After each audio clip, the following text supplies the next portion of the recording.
Welcome back to Expediting Change. I appreciate all the love I've been getting on the podcast.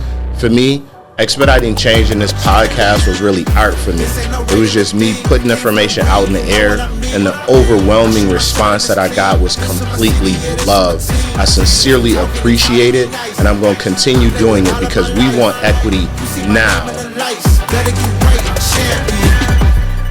The game is in trouble, I've been in my depth for the piece of the puzzle, I got it for real. Still keep me going, I wake up and hustle, you won't see me buckle, I've been in the field. Man of the town, you been in your fields, I'm adjusting this crown. Call me your majesty, either that or your tragedy, we shutting everything down. I've been high like somebody put a candle on them. Off top, I don't really stand opponents, this mine, the moment is run out of stuff.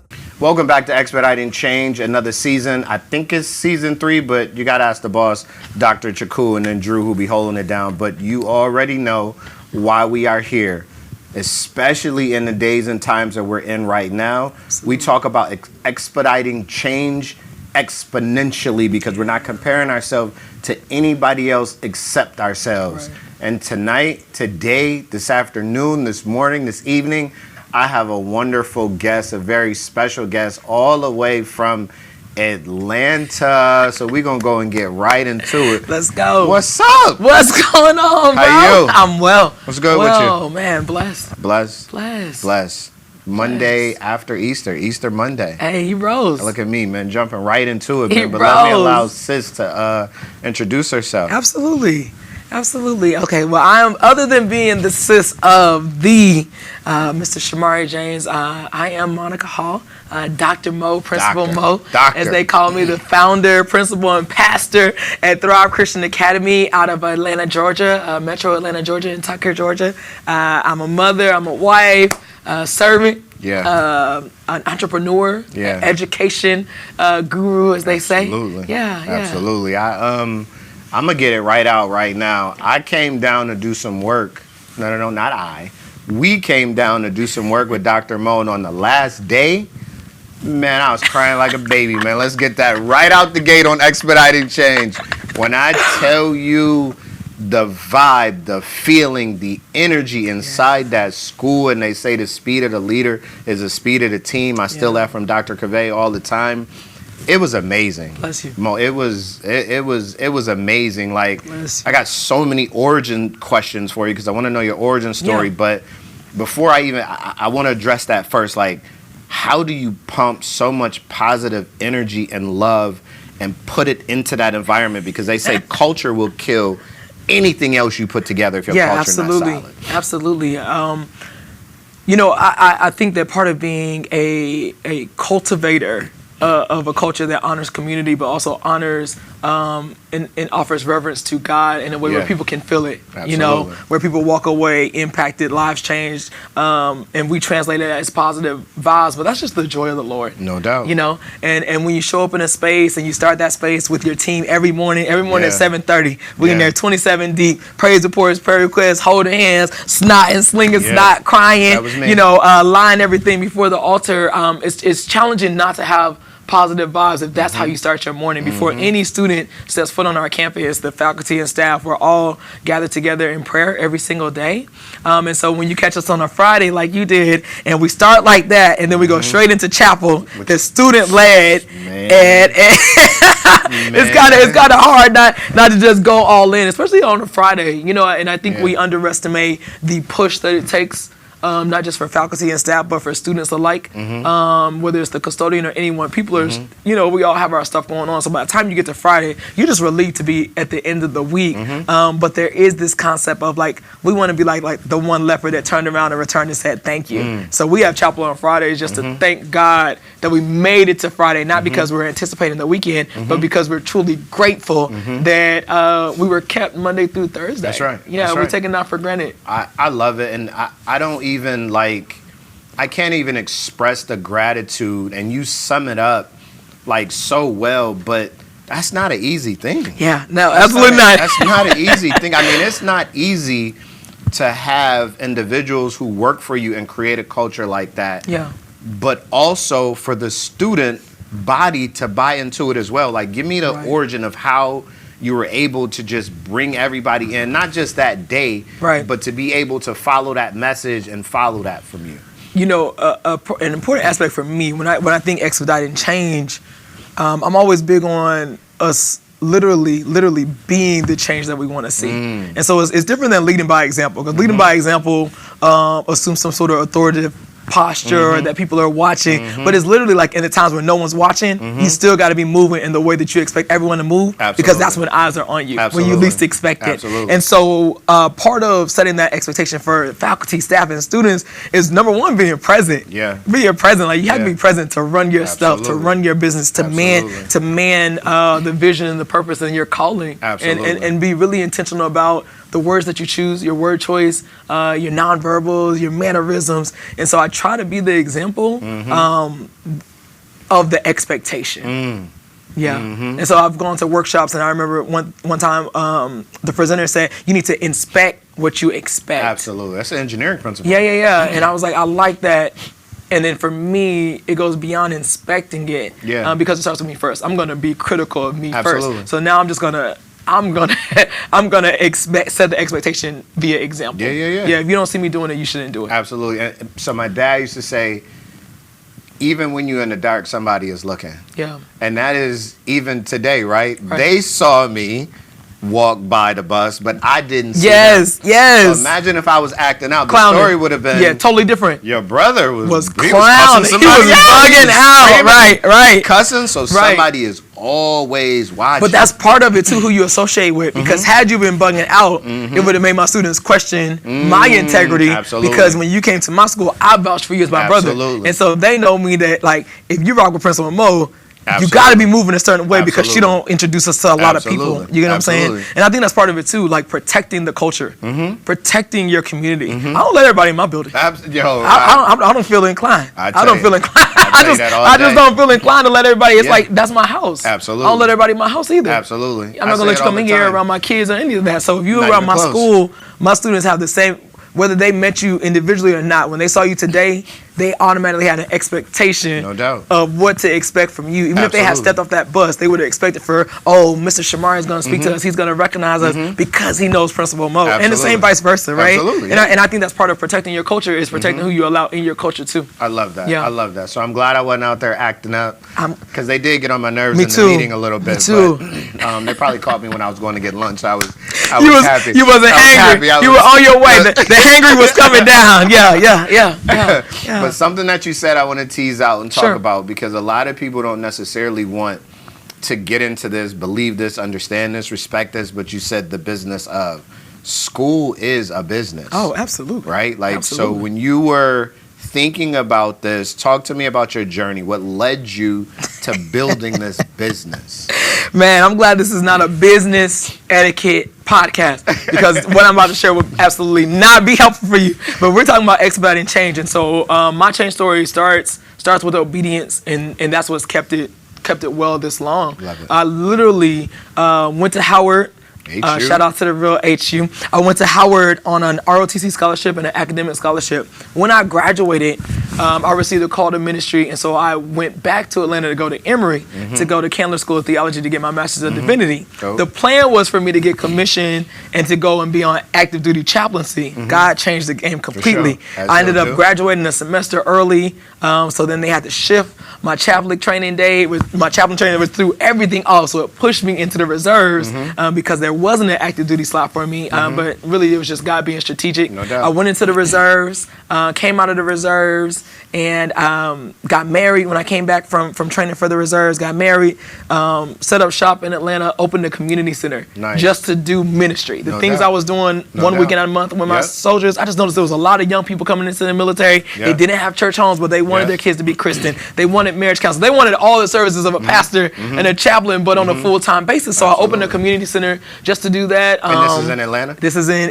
Metro Atlanta, Lithonia, Georgia. Dope. And I would, my family, my mom and I, we would get up and cook like huge Thanksgiving meals and like set up the tables and let like public servants come in. The workers from the grocery store that had to work on Thanksgiving, they would come in and sit down and eat a full meal. You know, so the fire department, we were just serving the community whatever way I could see fit.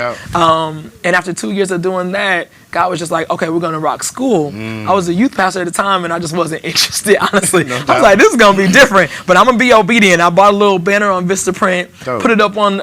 I had a small 4-bedroom house, man, probably about 800 square feet. I put the sign up. Now enrolled in 1st and 2nd grade. Bedroom. I was pregnant at the time.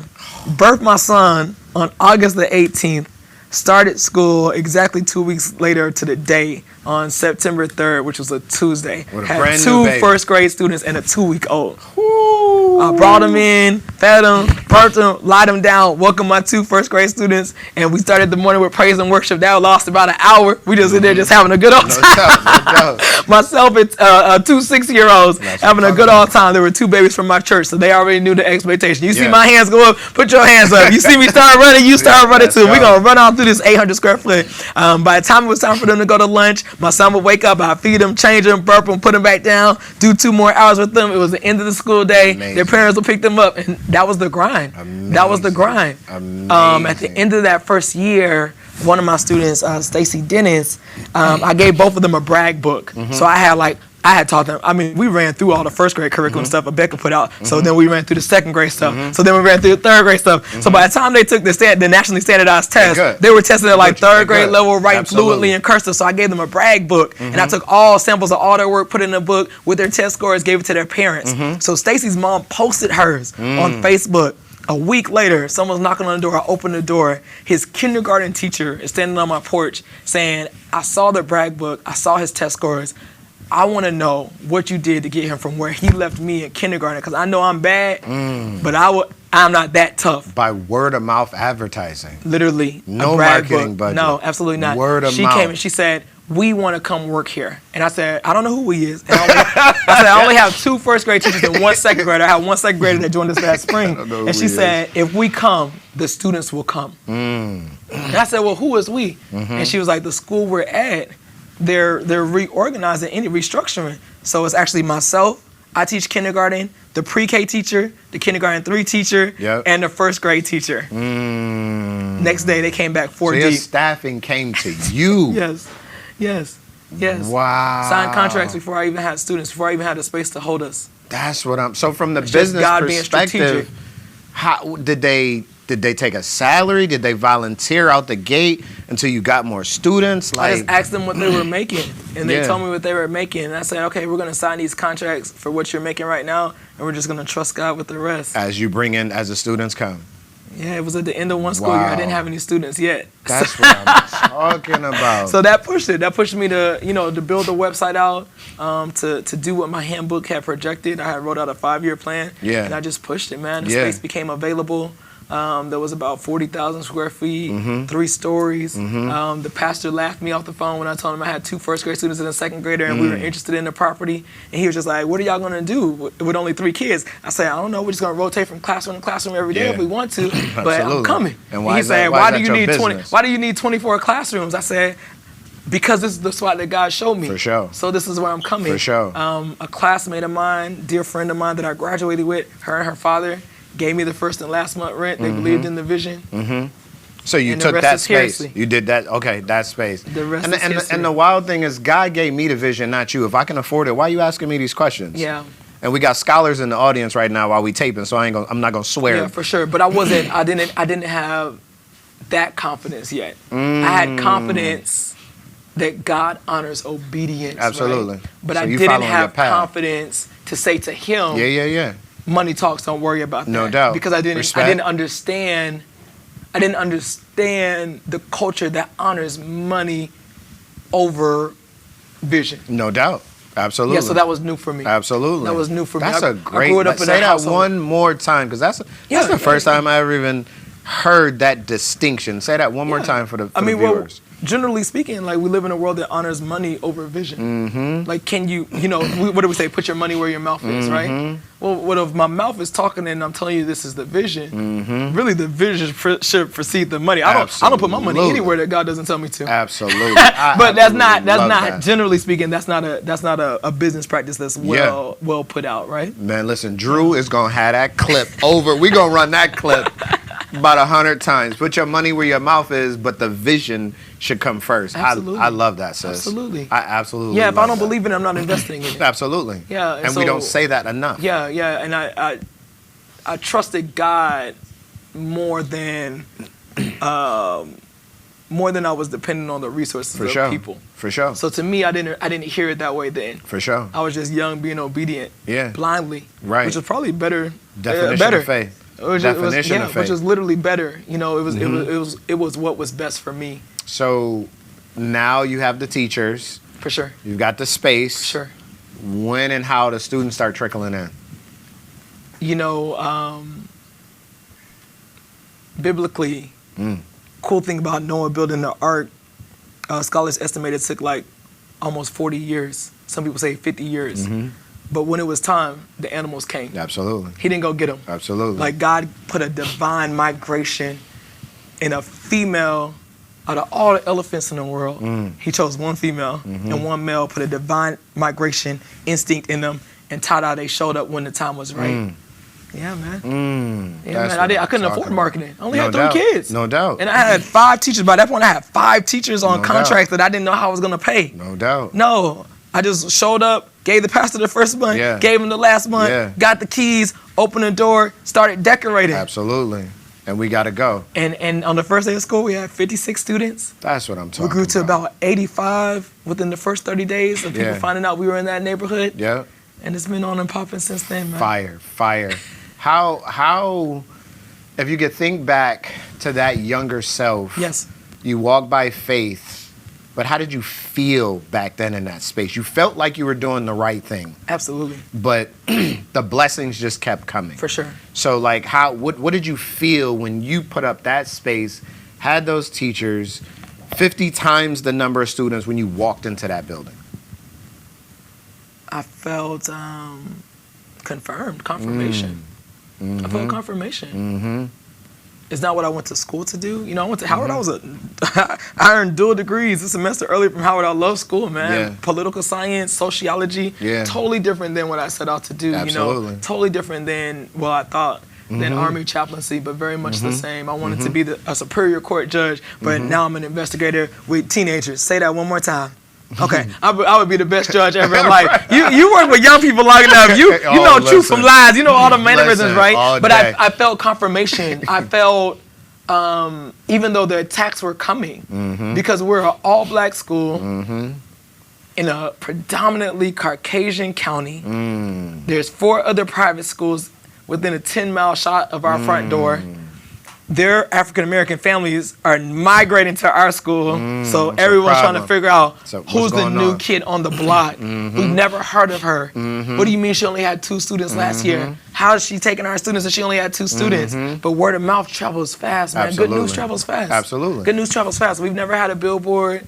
We've never had a crazy marketing strategy. We probably spend more money in traveling and enriching the lives of our young people and allowing people to see them in Golden Corral and be like, man, this group is crazy. But hey, allowing people to see them on college campuses, going back and forth with admissions offices. Why would you be bringing 5th and 6th graders on a college tour? Why wouldn't I? Absolutely. Why wouldn't I? Start early. Yeah, you want me to wait till they're junior and seniors? It's too late. It's too late. It's too late. It's too late. Baby. Yeah. We got to start thinking about so these even decisions. when they see our students show up and they look the part, they're dressed the part, they know how to speak, they know how to present themselves, right?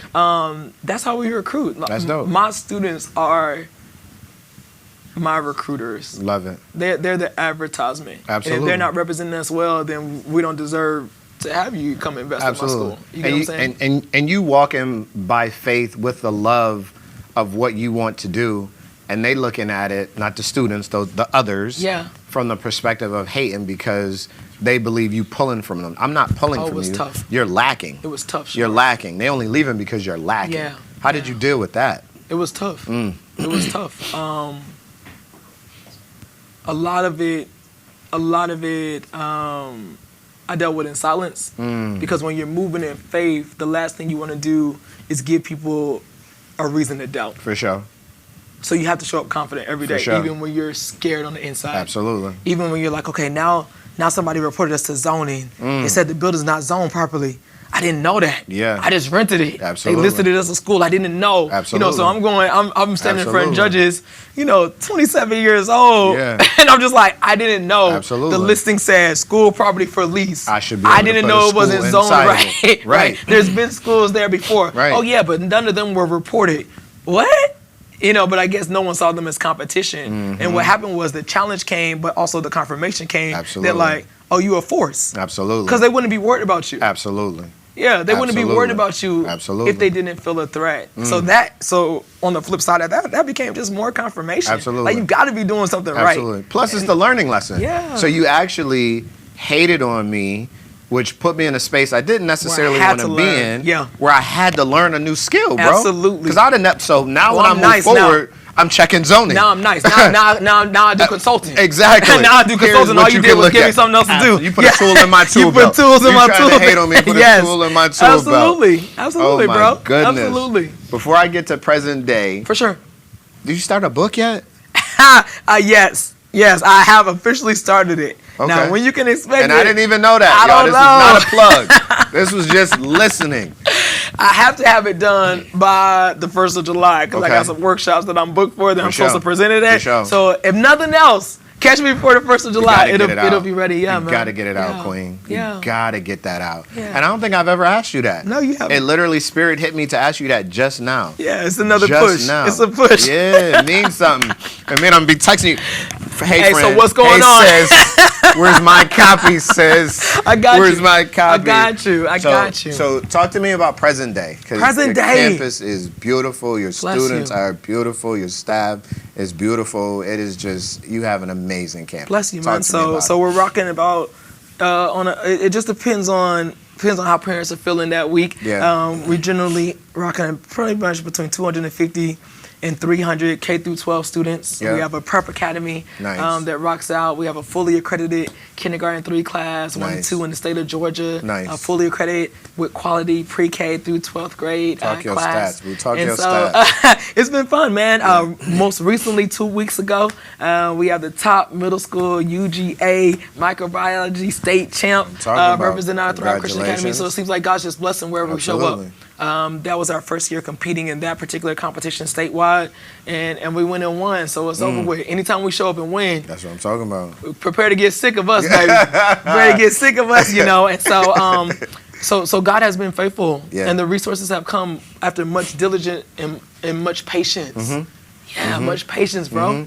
You've been Yeah, so humble. it's well deserved at this point. You've been so humble when I say describe your space. You got a beautiful, big campus with a long driveway. Okay, we got It is- 23 Listen, acres. see? We have a state-of-the-art STEM lab. See, I gotta pull it We out. got a $500,000 Let's go esports back. arena. State of the art. 2 Apple Mac computer labs. Come I mean, if on. we're talking about it, we're Talk talking your about it. stats. But This is expediting change.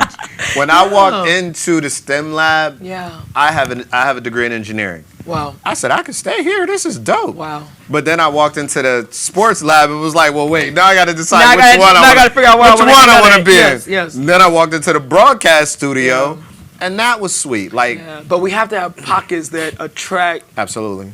the stakeholders and the clientele. Yeah. Right. Yeah. Right. I have an expectation for my alumni to come back and to pour, but I also have an expectation for them to come back and be impressed. Yeah. And be able to say, look what God has done. Right? Mm-hmm. And so when my students come back, we added our first high school class in 2020. Nice. The COVID class. Nice, Right? yeah. They graduated and walked the stage on Juneteenth before it was a national holiday. It was a national holiday at Thrive, right? Absolutely. I love and so that. when they come back and they see the campus we're on now Mm-hmm. compared to, and there was nothing wrong with the campus they were on, but it seems like God is always leveling up to impress, to make an impression on them that For sure. anything is possible. Absolutely. So when they come back and they're feeling discouraged or something didn't go the way they wanted to go, it would be kind of hard for you not to tap in and realize like, Yeah. man, but God really does look out. yeah. You know what I'm saying? Yeah. It would be hard for them to deny that Yeah. because they've seen it. Yeah. They've seen it. That's why I didn't have a STEM lab with 3D printers, Absolutely. woodworking, Absolutely. drones. They didn't have that. Absolutely. So it's hard for them to come in there moping and be like, well, Principal Mo, how do you know it's going to get better? Because everything around them is saying, Absolutely. bro, it only levels up. Absolutely. With God, it You can only see it. levels It's up. tangible. You can touch it. So I don't have to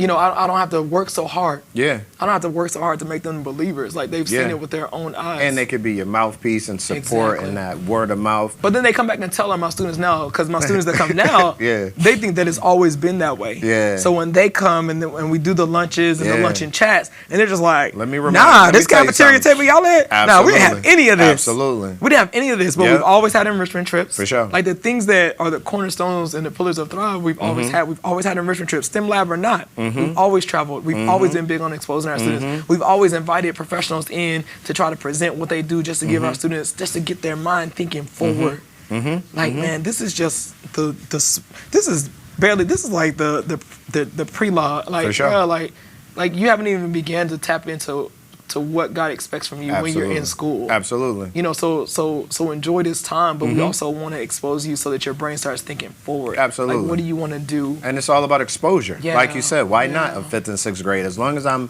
exposing you to all of this, then now you have the opportunity to ask the questions. Right. But if you're not exposed to it, talk to me about considering your journey, right? And you had some tough times, some ups and downs on your journey, but you kept your faith, kept your vision. But the state of education present day, like compared it to, like, where are you as far as your journey is concerned and your level of concern with the state of education in this current economy and this current political climate? Because it's a dog eat dog right now. Yeah, so my mind, because again, I grew up in a household with 2 active duty sergeant majors. My mother's from Ringo, Louisiana, 1 light traffic town, 1 grocery store, 1 gas station, small town, gravel roads. Small town. My father's from Catawba, South Carolina, even smaller town, 1 traffic light, gravel roads, 1 way in. It takes a loop. Whole family stay on a circle. You loop out and you keep it moving. Okay. And so they grinded. They both grew up in the middle of high school. Their high schools were desegregated. Yeah. So they've seen that. Then they both joined the military and never looked back. So I grew up in a house that was very disciplined, very do as I say.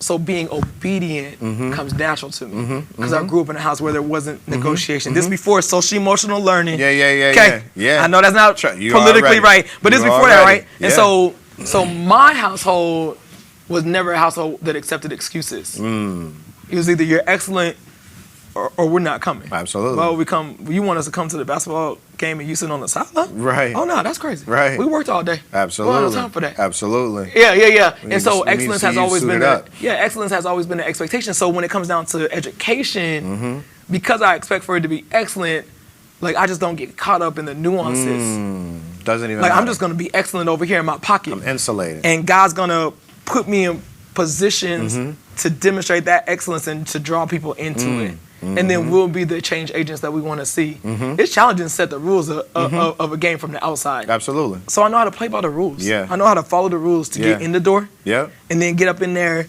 and change even the perspective of what it is that we came to do. Absolutely. Yeah, nobody's playing Uno and the people on the side are choosing whether or not we run it, we doing train or not, right? You got to be seated at the table. No stackies. Yeah, exactly. Right. But you got to be seated at the table. Otherwise, you get told what? Be quiet. You're not even on the table. In the background. You're not even at the table. Absolutely. Right. And so when it comes down to the state of education, I'm just trying to get to the table. Yeah. Yeah, because at the table we can change the rules. For sure. We're just trying to get the invitation. Absolutely. So that means I got to get a degree. Cool. Got it. Yep. Got it. Now what? Means I got to put a suit on. Cool. Got those too. Absolutely. Sneakers better suited. Cool. Got that too. Absolutely. You know, and so I think it's about respecting the game long enough to know how to play the game, get at the table. For sure. And then change it, be the agent of change you want to see. For sure. Yeah, so it's nothing for me to say, all right, cool, I'm going to start doing consulting. Because y'all got it wrong. Like all these black founded schools closing down. Why did you close? I could have, no, man. I ran a school on $10. Yeah. And you had a grant, you had 20 G's and you closed your school? For sure. Oh, no, What you doing? You don't know how to make tough decisions. What you doing? I know how to make tough decisions. I clear this whole staff out and run this school solo dolo before I close it, right? Absolutely. And then rebuild. Final option. Figure it out. You get what I'm saying? Yeah. And so I think that the state of education right now is that we need more passionate leaders that have vision. I agree. The vision is lacking. I agree. Yeah, because the rule, it's always been rigged. And a fidelity to it too, Yeah, right? it's been rigged. So what's the problem? And it's just now that the rig, now the rig is like in your face, but loud. you knew it was there. Absolutely. Like redlining is redlining. Absolutely. Trying to get funding is trying to get funding. The big bank's gonna push you over here. This been the standard all day. Yeah. Only thing different is cameras on it now. And social media is showing us. Come on. Everywhere. Come on. I actually said you touched on something real light when you said consulting and these schools, black founders. I said something pretty controversial that my social media went crazy. Come on. Whether every school or every black school, whatever we want to call it, they all shouldn't necessarily be open. Yeah. Especially some of the schools that are quote unquote minority schools where individuals look like you and I. Because if then they do the things and they close and they have fiduciary responsibilities that they don't take care of, it's tougher. It doubles back on me. Yeah. It doubles back on you. For sure. So you have to reach out and say, look, I do this pro bono contract the first hour, or I give you a 20, 30, 40% discount. Yeah. But if we don't, from a rising tide raises all ship perspective, push to get each other to where we all can be sustainable, you're only hurting the masses if you're going off and doing the game. You're only hurting integrity. It got to have integrity. And now I gotta argue that. Well, why is your school not gonna close like theirs did? Because they not me. Well, what about they special sauce? I didn't make it.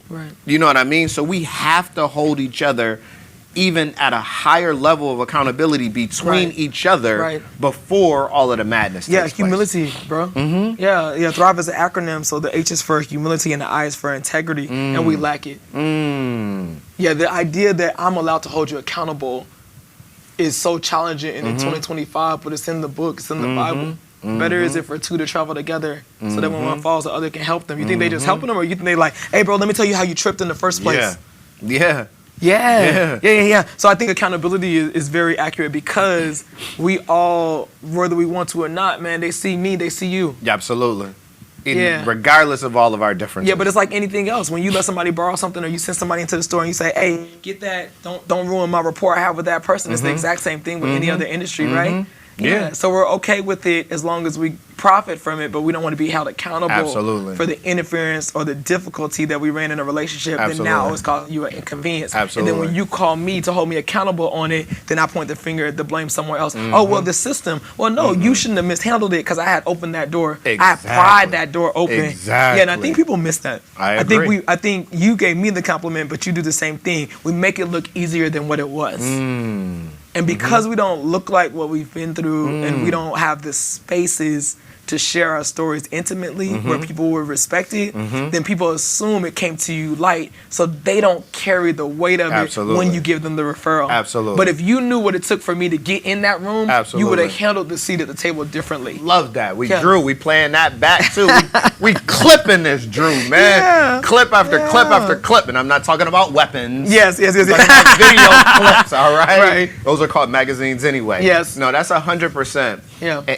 And what I'll say to that as well, when that lack of humility and that integrity, it is so deeply disturbing because those individuals will get offended.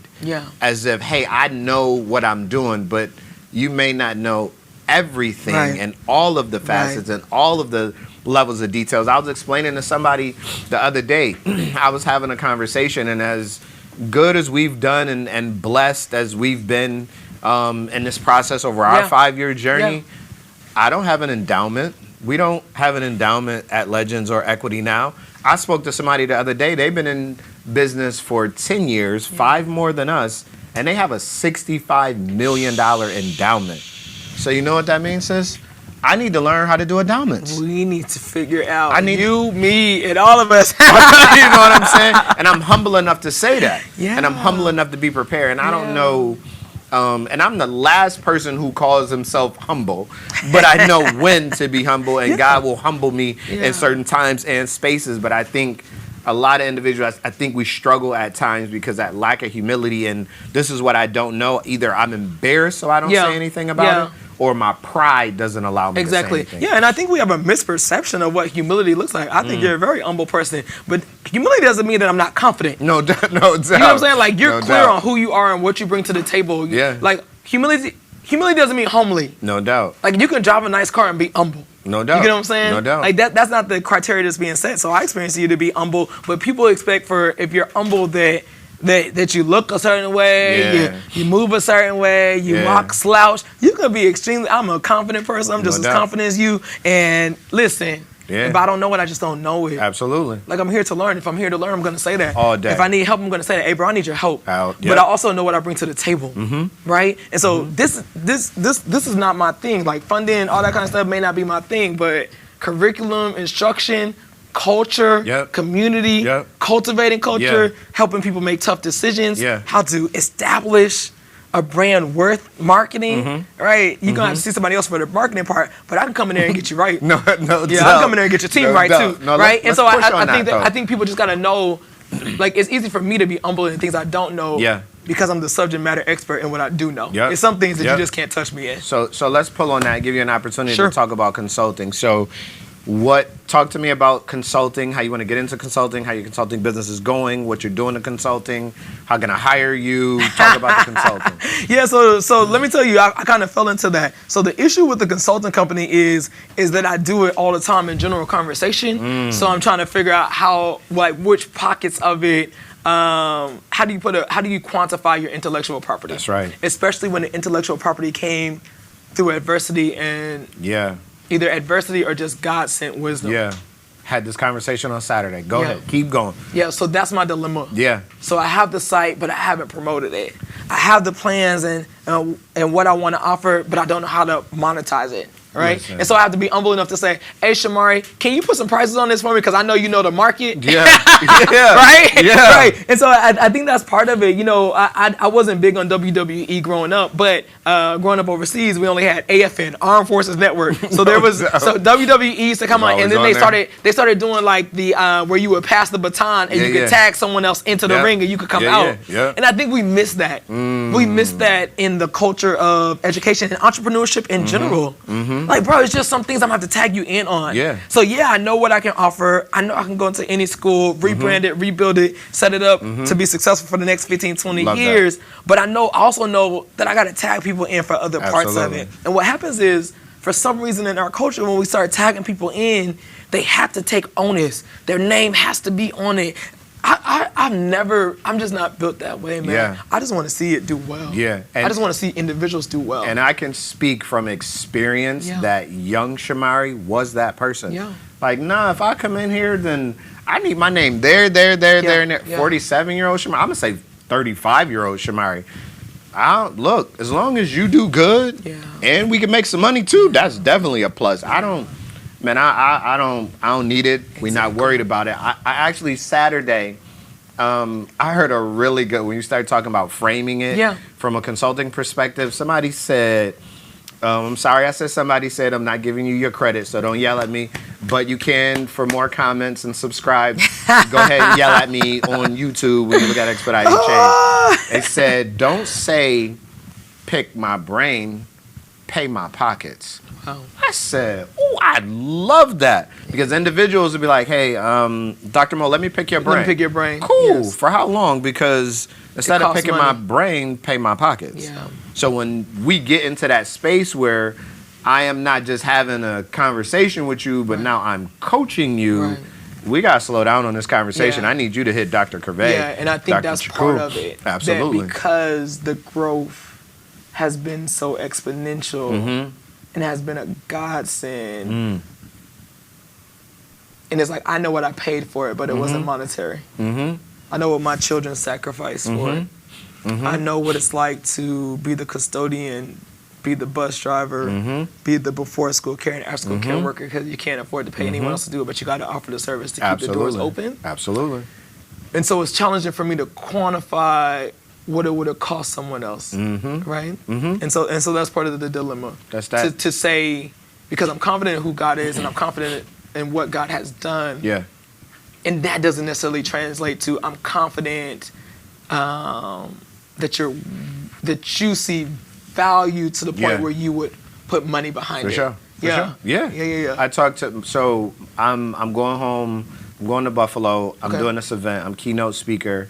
I was talking to the young man, he said, listen, Shamari, you have paid me so much to do your videos. I got to pay these people. Here's my expenses. So I'm going to charge you this much, which is essentially cost. Yeah. I said, this is not just your intellectual property, bro. This is also your time and your service. Yeah. Add this amount, bro. Right. I'm telling you to charge me more money because this is how we need to hold each other accountable more. Right. A, I can pay for it. Right. B, this is how you need to teach other clients how to treat you. For sure. Teach them how to treat you because you got a skill I don't have. If I can record myself, Right. you know what I mean? I'd pay for it. Yeah. But I think the culture is the same thing. We say, you know what?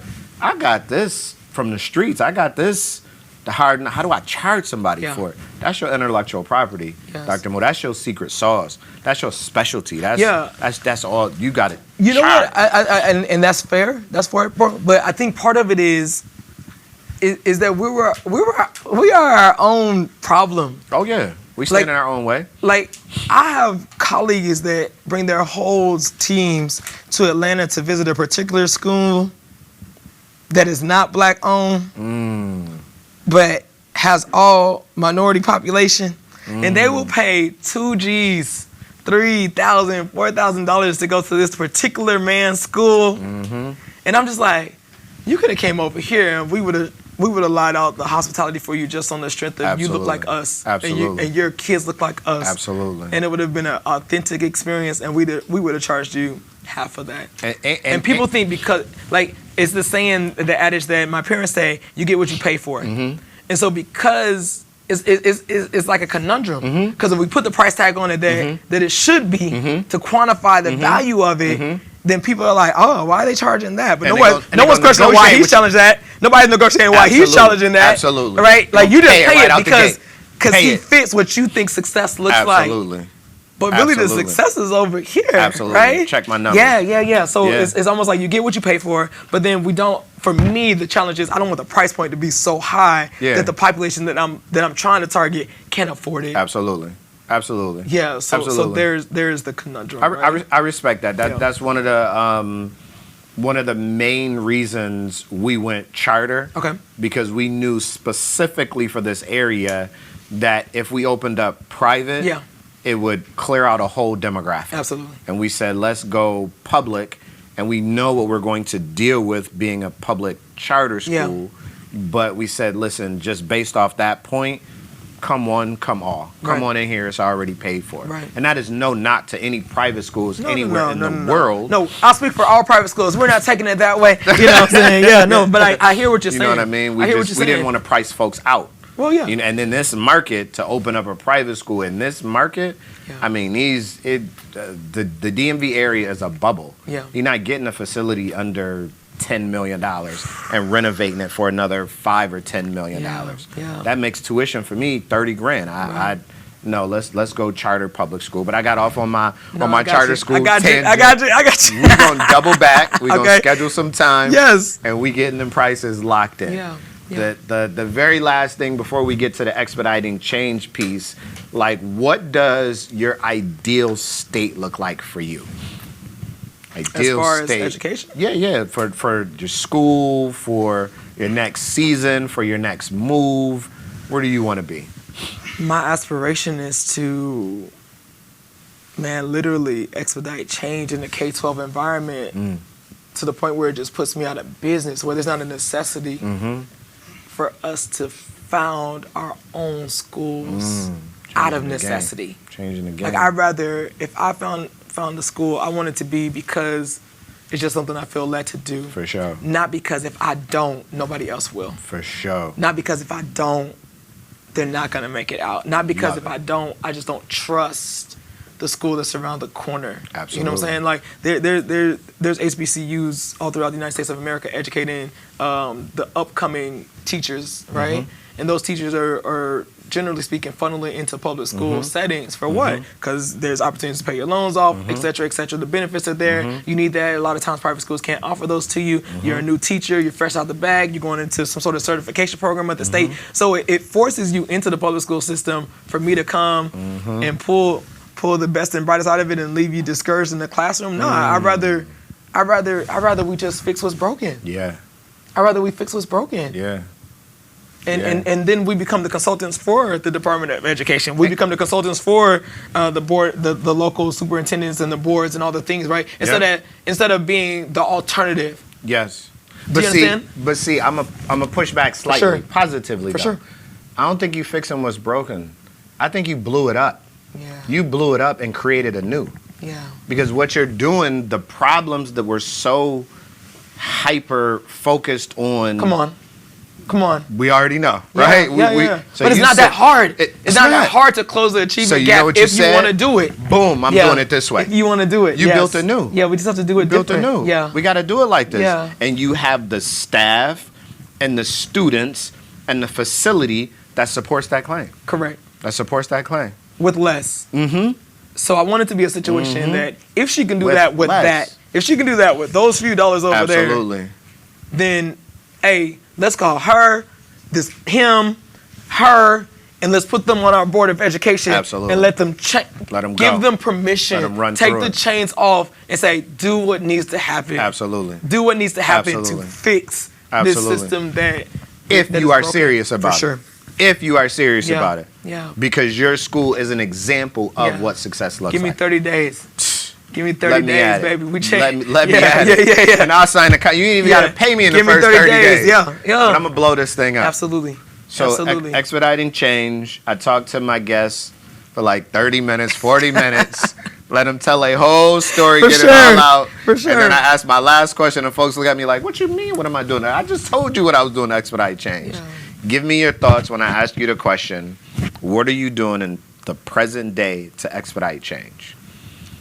Being the change I want to see. Being the change I want to see. People will remember, and we say this all the time in the military, but people will remember how you made them feel. That's right. Before they remember the words that came out your mouth. That's right. You understand? That's right. And I think that at the end of the day, whether you catch me being tough or whether you catch me being chill as Mo, anyone from student to peer to colleague to friend to family, if you catch them and ask them something about Mo and they say something that doesn't make sense, everybody's gonna agree like, oh no, she didn't do that. Absolutely. No, that don't sound like Mo. That's right. Because I'm the same Mo all the time. That's right. And so I'm always going to be the change that I want to see because I want people to be able to trust the words coming out my mouth because my actions line up with it. And I think that's important. I love it. I think that's important. I think that we pitch a lot of things to families. I think that people use the trauma that parents are experiencing from public school, private, I don't know, from other situations. People use student trauma and they capitalize on it for their own personal benefit. Yeah, Running Thrive, the personal benefit of Running Thrive Christian Academy has been immense favor from God. Love it. Bought with a lot of tears, man. Yeah, and so I earned mine. I earned mine, and so for me, Expediting Change is saying, if I can make it, you can too. Absolutely. I love it. If the standard is the standard, then the standard is the standard. God didn't care that I had a baby 2 weeks later. He said, but we already committed to this. So you, that car seat, this baby, that formula, get on into 6843 Main Street and open up the school I told you to do. Does that make sense? Absolutely. Yeah, and so it's kind of hard for you to sit in a room with me and challenge my intentions if I started school 2 weeks in a game. Yeah. So the Bible says to move with integrity, to move with humility, and that way when confronted, you can stand flat-footed. Oh, I can stand flat-footed all day. I'm not perfect, but I'm about the change. For sure. Yeah, it's not something I read in a book. I have the opportunity to sit with young people every day. For sure. And see how saying good morning consistently changes the way that they view themselves. Just a smile. Yeah. Absolutely. Yeah, I sit in chapels and I listen to the testimonies of young people and the things they're struggling with that I couldn't even fathom. Right? And I can walk up to them with integrity and say, man, I'm gonna pray for you. I got you. I'm gonna pray for you, and I'm gonna watch God change the game for you. I love it. Yeah, and then I have the expectation. And so in that way, we expedite change, or I expedite change by setting the standard, holding the standard, and then expecting the standard to come into fruition. Absolutely. Whether it's me holding you accountable about your grades, Absolutely. whether it's me talking about something that I expect God to do for you, whether it's healing, whether it's, it doesn't matter what it is. If I need help, I say I need hope. If I say I'll get it back to you threefold, I'll get it back. Like God coming through hard. That's right. God coming through hard behind me and behind those that I'm connected to. Yeah. And I'm confident in Love that. it. I love it. I'm Tell confident in that. her into the camera. How can they reach you? How can they support you? Sure. How can they pull up? All right, cool. And so, listen, I'm new to all of this side of it, right? And so, log into Instagram, catch us on Instagram at @Thrive, THRIVE, At Thrive Way is our Instagram, our students, our broadcast students, and our instructor, Mr. AJ, they manage that page. So if you're trying to get a glimpse of how we are and who we move, catch us on Instagram. Facebook, for my generation, catch us on Facebook, okay? The Facebook, facebook.com / Thrive Christian Academy, or the Thrive Way. Both of them will get you there. thethriveway.org is our website. Come see us. Like, pull up. Pull up. That's how I feel about it. It's been love. If you're in our neighborhood, pull up. It's been love. I sincerely appreciate you. I appreciate you. I appreciate are this the bomb. opportunity, man. Absolute bomb. Listen, Dr. Mo is the epitome of walk by faith, not by sight. Like, I had to try not to tear up during the interview because she said so many things that not only I agree with, but I also say. She says she sets the standard and then lives by that standard. And essentially the way my dad used to say it, don't ever think that somebody is not watching you, because they are. You are who you are, whether you live in public or you in the dark. Yeah. So have the courage of your conviction to be true to yourself. The other thing that we have that is likeness that I absolutely love is that Dr. Mo has built a business, a school, Thrive Christian Academy, in the image of her likeness. She built a business to be her authentic self. We're not out here fronting. We're not out here faking. And the third thing is, she said, regardless of where you are, look at my journey. And her book is coming out soon, so we're going to hold her accountable to that. But look at my journey, Dr. Mo is saying, and if I can do it, you can do it. Yeah. If I can do it, you can do it. If she can do it, you can do it. We're not out here saying by any stretch of the imagination that we are bigger than, better than, by any stretch of the imagination. Now, I'm going to wear my gold teeth and my gold chains all day, all the time. However, but I did not always have them. Yeah. And whenever you approach me and have the conversation about how I got them, I'm going to tell you. Yeah. I feel that when Dr. Mo talks. I feel that energy. I feel that vibe. I feel that love. And while I said it was a vibe, she said it ain't nothing but God. Yeah. So listen, as I've said a whole bunch of times in a whole bunch of places, because I'm absolutely very redundant, my life changed when I decided to believe in something that was bigger than myself. That was not a car, that was not jewelry, but that was God. And my relationship with God, my life absolutely changed. I'm not telling you who or what to pray to or believe in, but it can't be just yourself. Yeah. I absolutely love this interview. I love what she stands for, and I appreciate y'all coming on to Expediting Change. Stay with us for, I think, season 3.